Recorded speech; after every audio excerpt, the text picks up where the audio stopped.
This is Tom Duty, middle-aged American living in New Jersey near the Lincoln Tunnel. If you were to visit my website, you would type Howdy Doody into Google. You'll find the correct spelling of the famous puppet. You then combine Tom Duty in a Google search for my site. I'll be reading, try to get some sense of how long this is before I start. New York Times, 1996. It's too hard to do, but it's very long. It's probably going to take me a half hour, 20 minutes. New York Times, December 15th, 1996. Now, I'm reading this archive report for two reasons. One is I think the writer has just done a brilliant job. There's some delicacies about personal tragedy, casting these people as victims when they're often victims of their own choices. And Renee Chun just navigates that beautifully. Now, Renee Chun is now 25 years older than she was when she wrote this.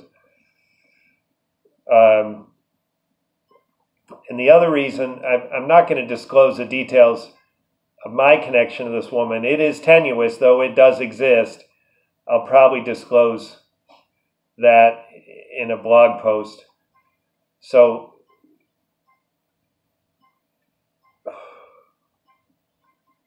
I guess I want to say more about that. I know people who know this woman. And I'm going to pause at the end, and I have a couple editorial comments of my own. But as soon as I begin reading the words of Renee Chun, I will not have any of my words until I reach the end. I will pause at length, and have a couple of comments, and then close.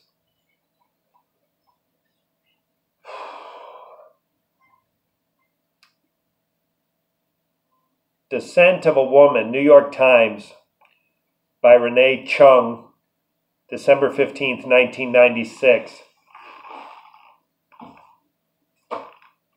Would you hand me a tissue?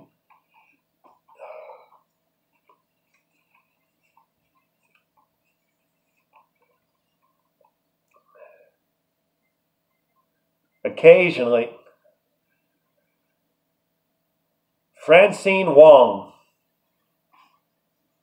a sales manager, was walking into a deli this summer when she noticed Nadine Purdy, a former business associate, standing on the traffic island in the middle of East Houston Street. I thought she was hailing a cab, so I waved. Miss Wong said, when I turned, I could tell she was in her own little world. Seemingly stranded on the island in a busy intersection, Miss Purdy looked small and frail, like a child waiting for a crossing guard to rescue her.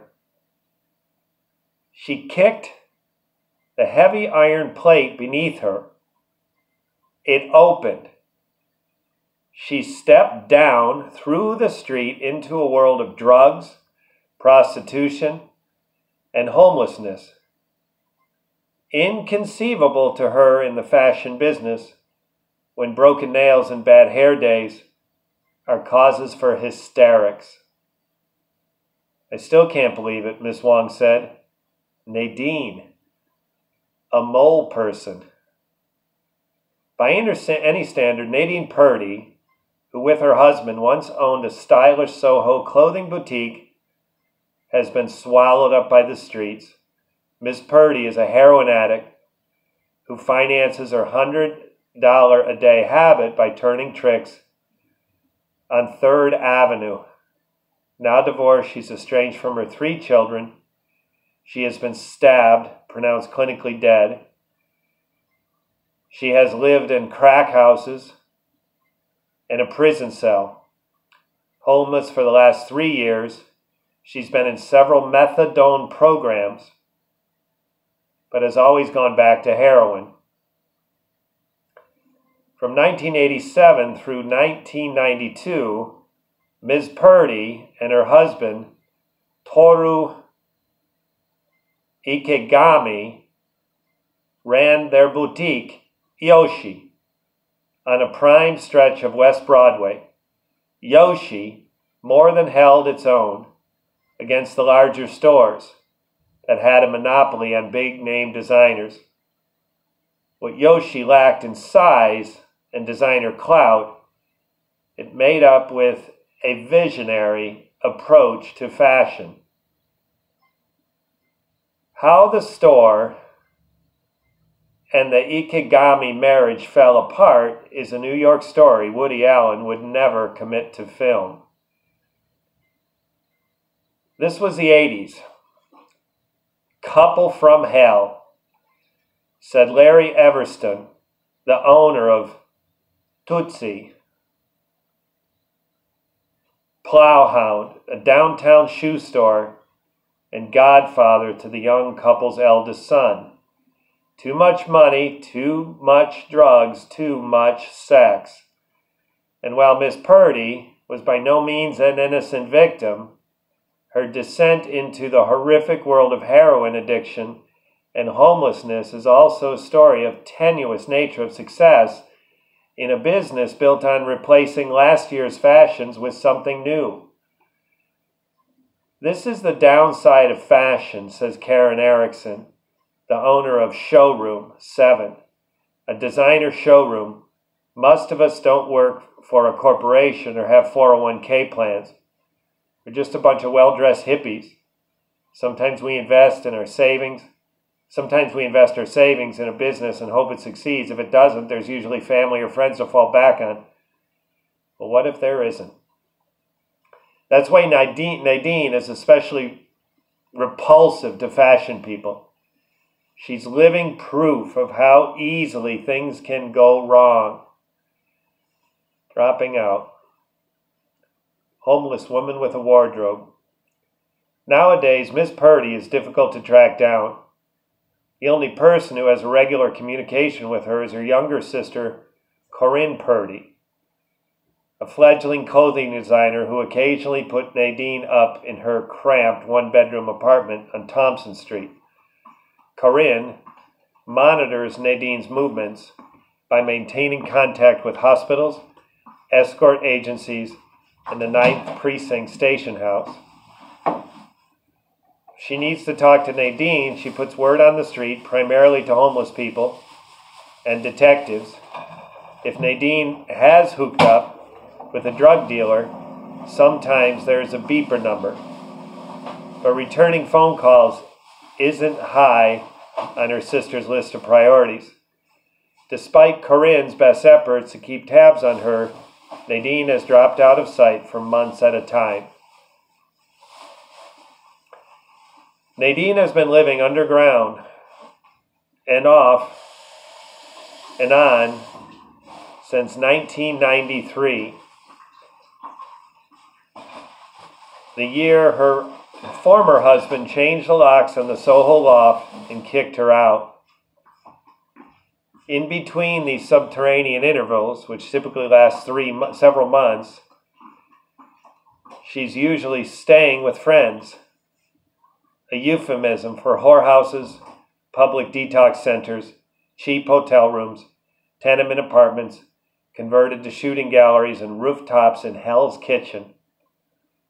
If I have money, I'm above ground, hopefully in a hotel, Nadine Purdy said in an interview with her sister's apartment.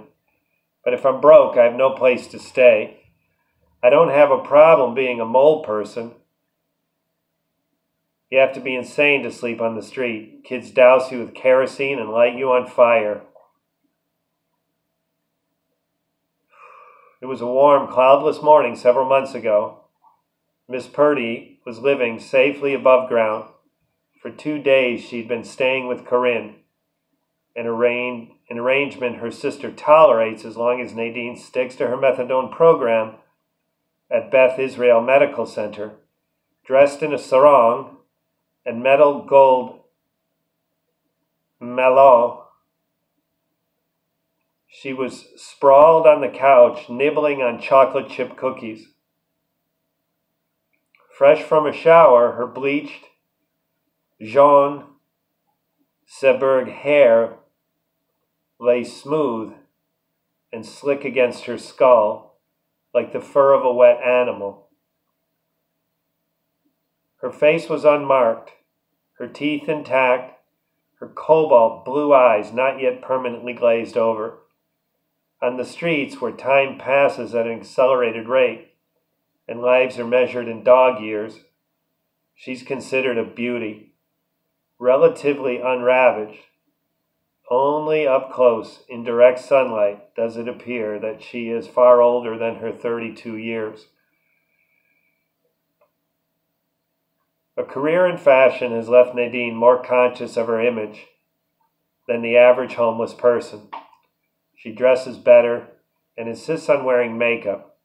Indeed, she may be the only homeless woman in New York who owns a Yohji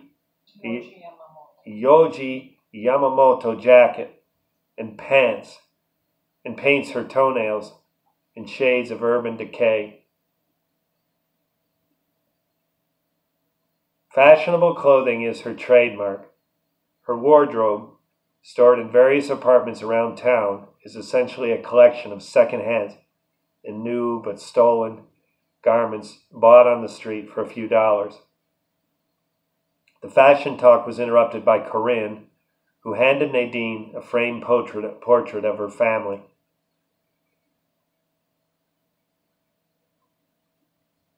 In the sepia-toned photograph, a drug-free Nadine is framed between two young boys and a handsome Asian man. Her fingers kneaded the wooden frame nervously, but her eyes remained indifferent. "I want to see my children again," she said. "The only way to do that is kick it. But it's impossible for me to do that in the city. I've been to Bernstein several times. It's full of bums off the street, career detoxers. Anyone who's desperate checks in for 3 hots and a cot. The Morris Bernstein Pavilion, part of the Beth Israel Medical Center, is home of the Methadone Maintenance Treatment Program, the largest methadone program in the country. Ms. Purdy has been in methadone program before, but has always dropped out. Bottom line, I'm still only a phone call away from some dope," she said. "Besides, I get claustrophobic. They won't allow you to open any windows." What seems to irritate her most, though, is the Bernstein dress code. "You can't wear your own clothes in that place," she said. "They force you to wear hospital clothes." Corinne managed to smile. "You have to understand that Nadine is seriously into fashion," she said. "I'm talking fetish here. High times." A new marriage, a stylish store. Nadine Purdy met Toru Ikegami in 1983. She was a regular at Danceteria. He was a Japanese hairdresser who worked out of his East Village apartment. Toru had these business cards printed up with this bizarre company name, Scar Hair. Corinne Purdy said he got the name from the movie Scarface. He would watch it constantly. His fantasy was to be Tony Montana, a reference to the movie's protagonist, played by Al Pacino. He even wore the same clothes, Corinne said, pinstripe suits with open collars. He had 2 goals in life.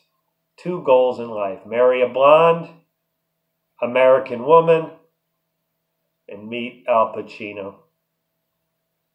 Although by all accounts he never met Al Pacino. Less than a year after, he met Nadine. They were married in a lavish ceremony in Tottori, a coastal city 100 miles northwest of Osaka. After the marriage, the pair returned to New York and had a son. They worked at the Soho flea market, selling everything from handmade scarves to t-shirts, and they would buy by the pound. At one point, they were operating 5 flea market spaces and doing street fairs on the side. After one particularly good summer in '86, which netted them $60,000, they bought a lease on a West Broadway store. The space was unremarkable, but it was a prime location between Houston and Prince. They named it Yoshi. Specializing in little-known designers, the store developed a considerable buzz. Soon the name Yoshi began appearing in editorial credits of fashion magazines. Nadine Ikegami quickly gained a reputation as someone who could ferret out unknown designers and promote them effectively. Yoshi became a regular stop on the fashion circuit, attracting clientele that ranged from Sharon Stone to Queen Latifah. Yoshi was this one-of-a-kind store, said Laurie Schechter, a fashion stylist. The way things were put together were sophisticated and highly personal, like in conservative jean Colonna jacket with a wild Helen Story blouse. Nadine was more than just a shopkeeper, she was a stylist. 2 more sons were born, a substantial loan from Mr. Ikegami's father, who had real estate holdings in Japan. The couple bought a 4,000 square foot loft on West Broadway, complete with a Tony Montana-size whirlpool. I took care of the house, the store, and the kids, Nadine said. I would be nursing a baby in one hand and writing orders with the other. Looking back, I don't know how I did it. While Nadine wrote orders, Toru took care of the bookkeeping. The division of labor, many insist, proved to be Yoshi's downfall. Nadine was very supportive, and Annie Kwan, a designer who sold her clothes to Yoshi, on and off for 2 years. But at the end, it was a horrific situation. It became impossible to get paid. Teresa Oak, a former manager of Yoshi, confirmed that Mr. Ikegami's handling of finances was a problem. It wasn't likely they did have the money, she said. Their rent, their payroll was very low. I saw the money and it was being made. It was considerable. Delinquent in vendor payments and in trouble with the Internal Revenue Service, Yoshi Limited, the corporation and couple joined, was dissolved. We spent the money as fast as we earned it, Ms. Purdy conceded. We were living way above our heads.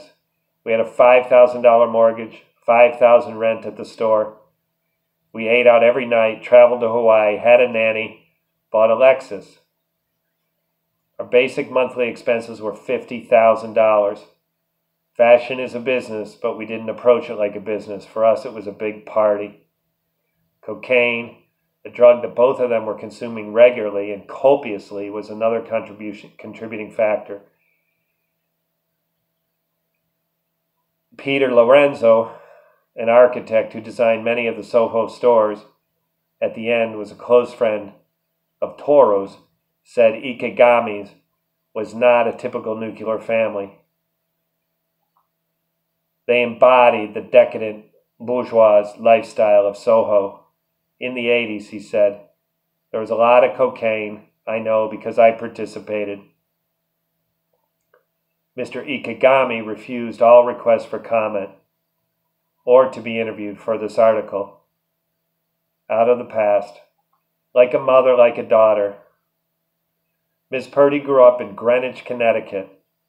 In Armstrong Court, a blue-collar sprawl of nondescript brick buildings known to the more affluent residents as Greenwich, as the projects. Her father, Chester, drove a truck for Arnold Bakery. Her mother, Barbara, was a housewife. Nadine was 2, Corinne an infant, when Barbara Purdy left her husband. It's not an accident. I ended up the way I did, said Nadine, who doesn't speak with anyone in her family but Corinne.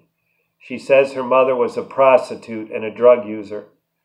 The addiction is in my blood, she said.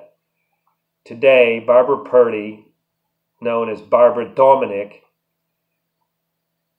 is a born-again Christian living in Vinton, Iowa. She concedes she was a prostitute. She was even convicted of armed robbery in 26 and served 18 months on a 5-year sentence.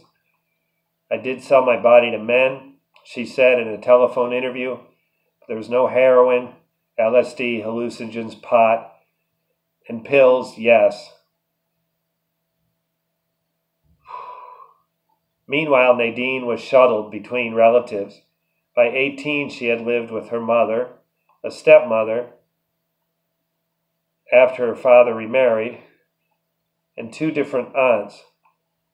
Even when I was a kid, I was homeless, Nadine said of her childhood years. She graduated from Greenwich High School in 1980, and after a year in Italy, working as an au pair, she moved to New York. I accepted some of the blame for the way Nadine ended up, Miss Dominick said. I shouldn't have left her when she was so young, but ultimately Nadine is responsible for her own actions. Corinne didn't end up a junkie. Miss Dominick paused. When you see her, tell her I love her. Tell her that people are praying for her. Miss Purdy smirked when she heard this recently. Yeah, my mother has the whole state of Iowa praying for me. Losing it all, discovering heroin and prostitution. While still living with Toru, Miss Purdy began an affair with Paradise, a Trinidad drug dealer, a crack addict who had worked for her sister in Soho flea market. Paradise, real name is Ronald Patterson. He has an extensive police record ranging from illegal drug dealing to assault to robbery, according to Detective Shep Antonucci of the 9th Precinct in Manhattan. Paradise is in prison on a drug charge, Corinne said last week. When Mr. Ikegami found out about Nadine and Paradise in 1993, he filed for divorce. Toru said he would ruin me if I ever left him, and he did. She said, I had a nervous breakdown, came close to committing suicide. She exposed her wrist, which bears the botched scars of an attempt. Her body is a canvas of scar tissue. Indelible marks document her life on the street. The most conspicuous scar, the starbust pattern on her upper torso, the result of 3 stab wounds by a paranoid trick 2 years ago. Nadine was sitting in her sister's apartment, camped out on the couch after a new time fix of methadone. She was drinking, of all things, a health shake made from fruit juice protein powder. Lying there, she searched her memory for details of her past life. 3 years on the street had partly erased. In an effort to get away from New York and Mr. Ikegami in March 1993, Ms. Purdy in Paradise took her 3 sons to Vinton, Iowa, to live with her mother, but after several days, Mr. Ikegami found them, according to accounts by Paradise. Miss Purdy and her mother, Mr. Ikegami, was angry about their disappearance, but he was more distributed than Paradise was acting as a surrogate. He was more disturbed that Paradise was acting as a surrogate father to his children. He proposed allowing Nadine custody of the children if she would leave Paradise. The boys would stay in Vinton, and he would visit periodically. Miss Purdy reluctantly agreed, but she couldn't stay away from Paradise, and when Mr. Ikegami found out, he took the children back to New York. Back in the city, divorce proceedings were already in progress. Having no money, Miss Purdy obtained the free services of Schult, Roth, and Zabel, but the law firm dropped the case after its client failed to appear at depositions and critical court dates, said Mr. Ikegami's divorce lawyer, David Ettinger. By 1993, Miss Purdy was homeless. She pawned her jewelry she was wearing, including her Cartier watch and wedding ring. In the summer of 1993, she was introduced to heroin by a music producer who was her boyfriend. For 3 months, she has been addicted ever since. To pay for her habit, she resorted to prostitution. She is unapologetic about hustling, selling her body in order to feed her habit. As an option, she is thankful to have. I have asthma, she said as a matter of factly. I go into withdrawal, and it can get dangerous when you're so ill that your eyes are tearing and you can't breathe. You will go on your knees for 20 to get straight. Underground, finding a home with the homeless. Nadine Purdy was standing on Paradise Traffic Circle in the middle of East Houston Street, backlighted by an endless stream of headlights. She stomped 3 times on the enormous metal plate, painted Transit Authority yellow. This is the front door of the condo, a 5-tier subterranean dwell on the F-line, between the 2nd Avenue and Broadway. Lafayette stops. The 3-kick signal was recognized by the people below.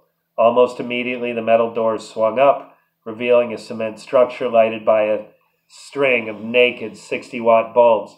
Miss Purdy had gone there just to visit.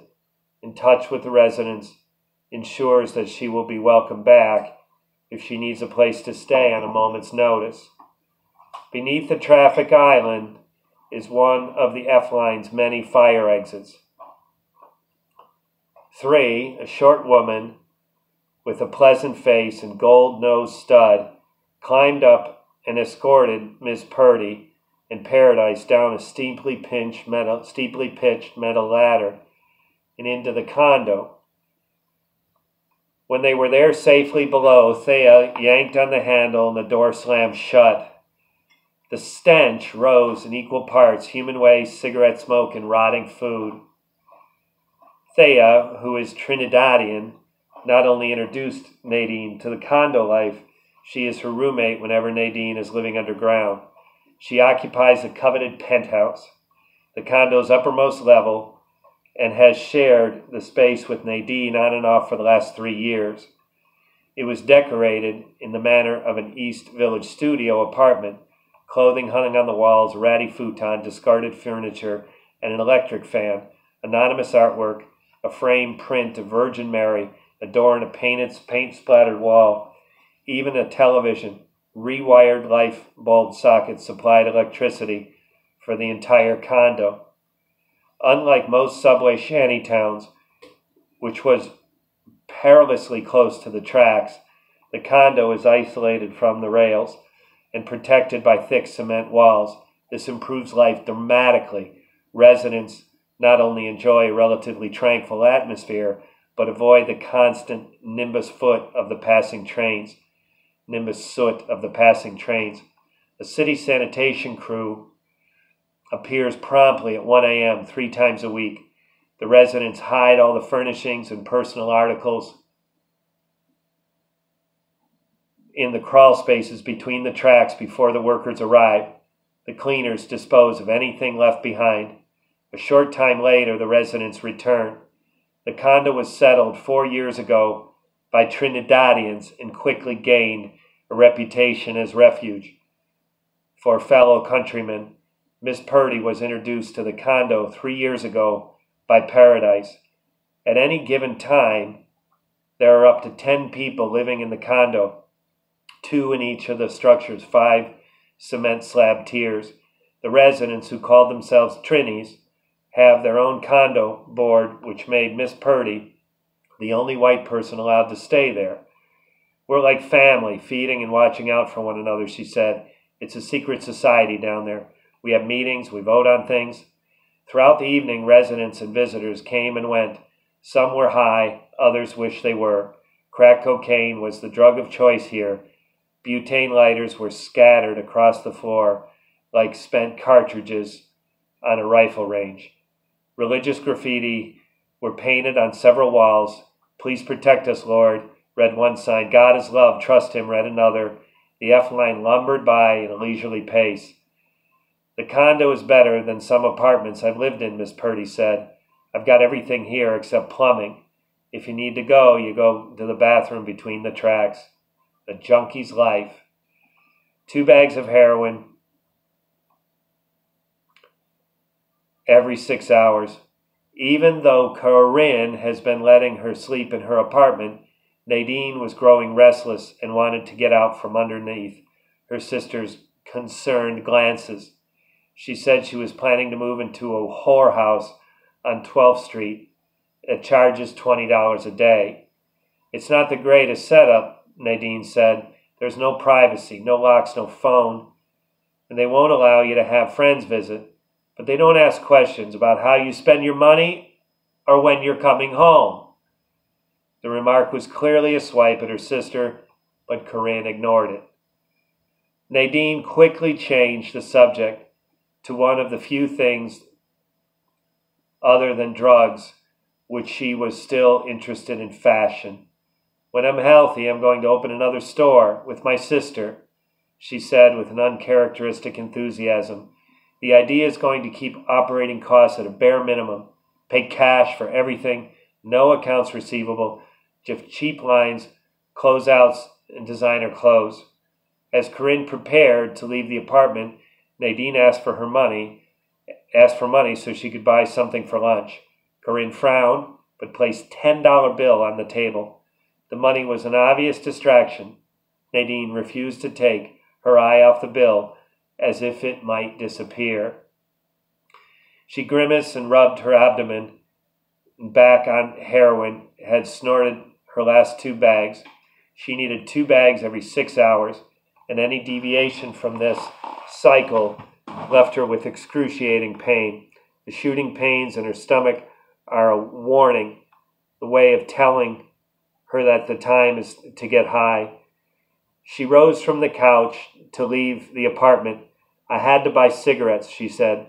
I asked what she missed most about her past life. She didn't hesitate. "My jacuzzi," she said playfully. The smile faded from her face as quickly as it appeared. "No, my 3 boys. That's what I miss the most." The delivery was listless, her eyes a blank stare.